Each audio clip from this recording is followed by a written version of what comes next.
My name is Randall Callan, and I'm here today to announce a lawsuit, a federal civil rights lawsuit filed in Lufkin, Texas, because Stephen F. Austin has failed to protect Kristen, the 17-year-old student who was swatted by a group of Caucasian students. Swatting, if you recall, is when someone calls up an emergency services, like the police, and makes a claim that someone is dangerous. Then those police come over believing that person is dangerous, and bad things can happen. In this case, the police, with guns drawn, went into Kristen's room while she was sleeping. One small movement of a groggy Kristen, and it could have been a tragedy I don't even want to think about. What has Stephen F. Austin done? Nothing.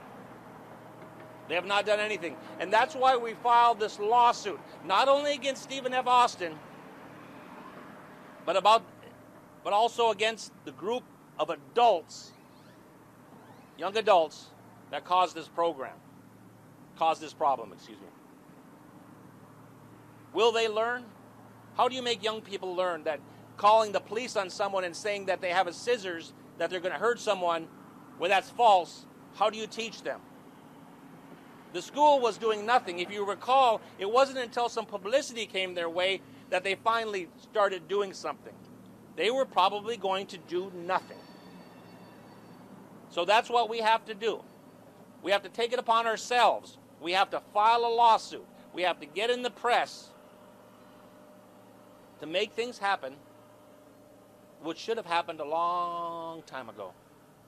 So we're here today to announce the lawsuit with Kristen, Mother LaShonda, and members of the community to try to put an end to this unfair treatment.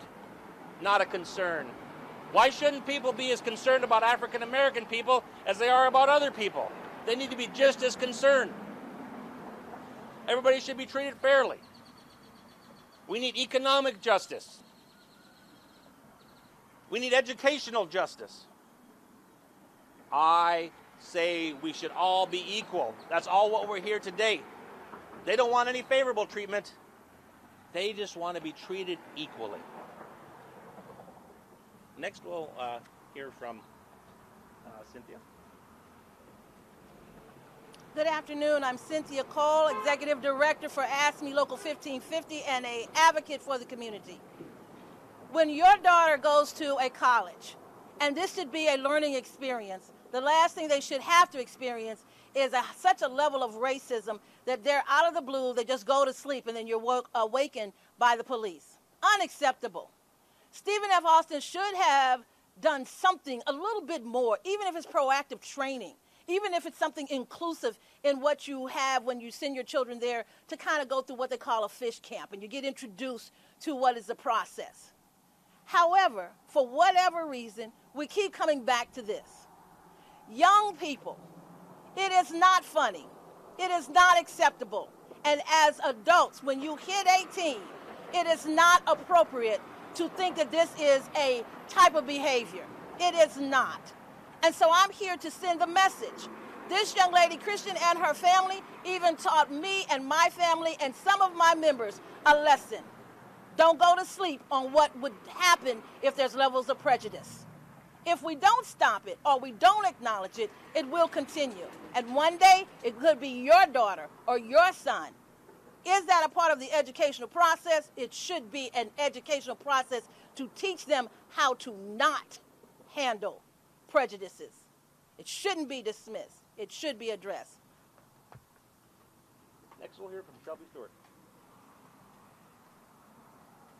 My name is Shelby Stewart, S-H-E-L-B-Y-S-T-E-W-A-R-T. I'm a retired Houston Police Sergeant and a civil rights activist. The stains and scars of racism are deeply embedded in American society. And racism reared its ugly head at this university.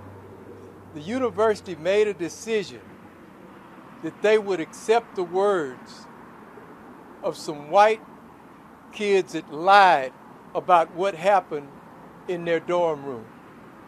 It could have been a tragedy. The young lady could have been killed because the officers believed that they were coming into a dangerous situation with someone that had a deadly weapon.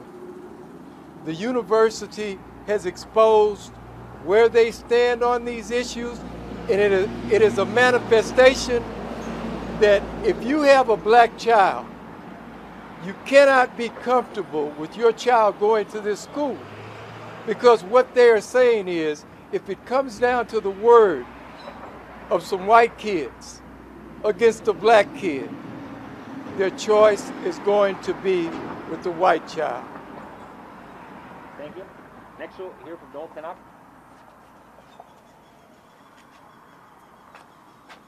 Good afternoon. Noel Pinnock, Ask Me 1550, and you know, you've heard this story play out for far too long. You know, Chris, my daughter is 6 years from becoming you, and a college student, and will be at a college campus, and should not be subjected to what Christian has felt. What you don't see are the scars that lives within a child that have experienced such PTSD, with having guns drawn on you in the safety and the security of a place that I'm sure you're paying for, and that, Mom, I'm sure you're paying for. And no one would want their child to be subjected to that type of violence. But what we see and continue to see is that we're not caught in an inescapable network of mutuality. What we see are that there are individuals that see themselves different from other people. What we see is that there is a thing called privilege. And let me help you define what privilege is. Privilege is something and a dynamic that occurs when a problem isn't concerning to you. And when the problem is not concerning to you, Stephen F. Austin does exactly what most people do, and that's absolutely nothing. She's no longer there, so the problem seemingly goes away. And what we're saying to America, what we're saying to Stephen F. Austin, is that because she's gone, it doesn't rectify the problem. It doesn't settle the score, and it doesn't make it right. What we're here today as civil rights activists, leaders, and influencers is to say that you must make it right and send a clear and transparent message that we're saying no to hate from everyone, any extremist group. No to hate, to violence, no to hate, to anything that disrupts the normality of going to school, trying to learn and obtain a degree and become a productive citizen in the very society that ultimately will, unfortunately, reject you as a black person living in a white America. And it's time for that to change. Unfortunately, people don't want to have these conversations. They like to run away from them as though they don't exist. Well, unfortunately, let this message stick. We cannot change what we don't confront. And that has to be at the forefront of any conversation that we're having to level the necessary impact to ensure that we live in a society that's free from racism and free from hate for everyone. Thank you. John, did you want to say something? John is our Spanish speaker. So, Yeah. take your mask off. Es- For the when you speak. Estoy aquí en solidaridad con la comunidad afroamericana y esta clase de injusticia no se debe tolerar y esperemos que haga cambio. Mandamos a nuestros hijos a instituciones públicas de educación y siempre creemos que estas instituciones van a proteger o tener un lugar, libre de violencia, pero vemos que ese no es el caso y esperemos que esto no pare y que haya un cambio y que esta familia reciba la justicia que merece. John Hartman. Hartman. Hartman.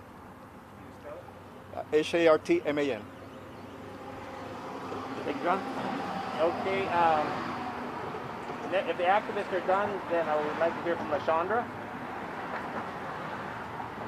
LaShondra is the mother, and she'll take some questions if you have a question for her. What was it like as a mother to hear this news? I'm sorry, can you repeat? What was it like as a mother to hear that news of what happened to your daughter? As a mother, I mean, I sent my child off to school just like any other parent. We looked at different colleges, paid tuition. She was not on any type of scholarship that paid full tuition. She only had a $600 tier scholarship, but to get the call from my child at 5 o'clock in the morning that her roommates called the police on her, they knew she was asleep when they left the room. I feel like they waited until she went to sleep, and once she was asleep, from there they came up with their scheme and called the police. This has been very hard. Like this past 6 months, we've taken a lot of time to try to heal and just get Kristen to a good place. And that's very hard as a mother to deal with your child that's hurting from something that she didn't even ask for. None of us asked for this. And I know there's people that have tried to criticize us, but it's easy to be a critic when you're not in this position. All we did was just send our child to school.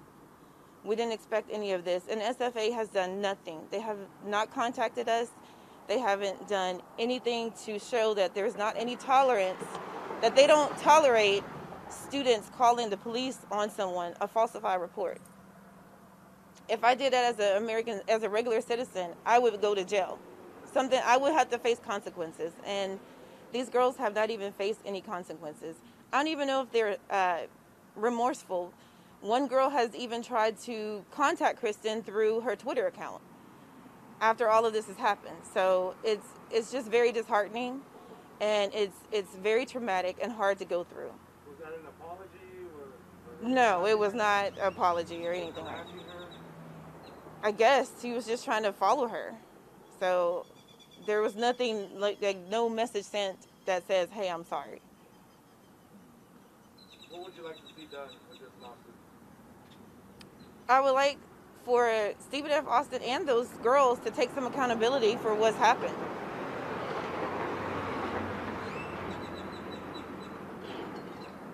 Thank you very much. Now, if Kristen, you would like to... Kristen will take a few questions. Because we have a lawsuit pending, we cannot get into the detailed facts, but if you have some general questions, that would be fine. General questions. You can take your mask off. After everything started happening?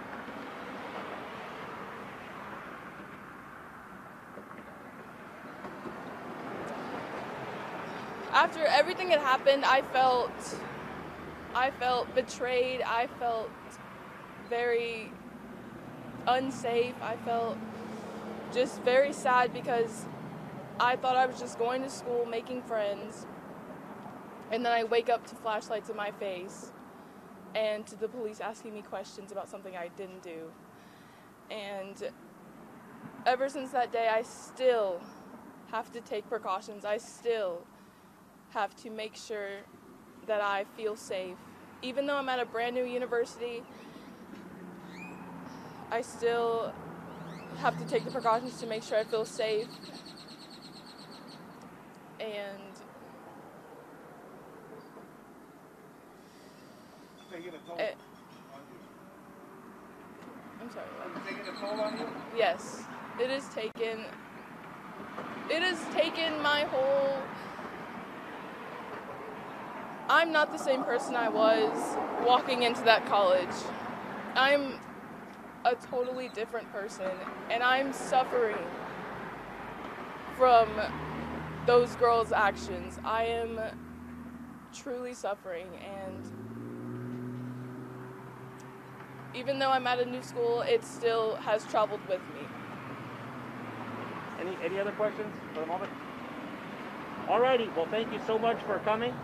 Truly appreciate it. If you have any more questions for anybody else here, all right, well, thank you so much. Thank you.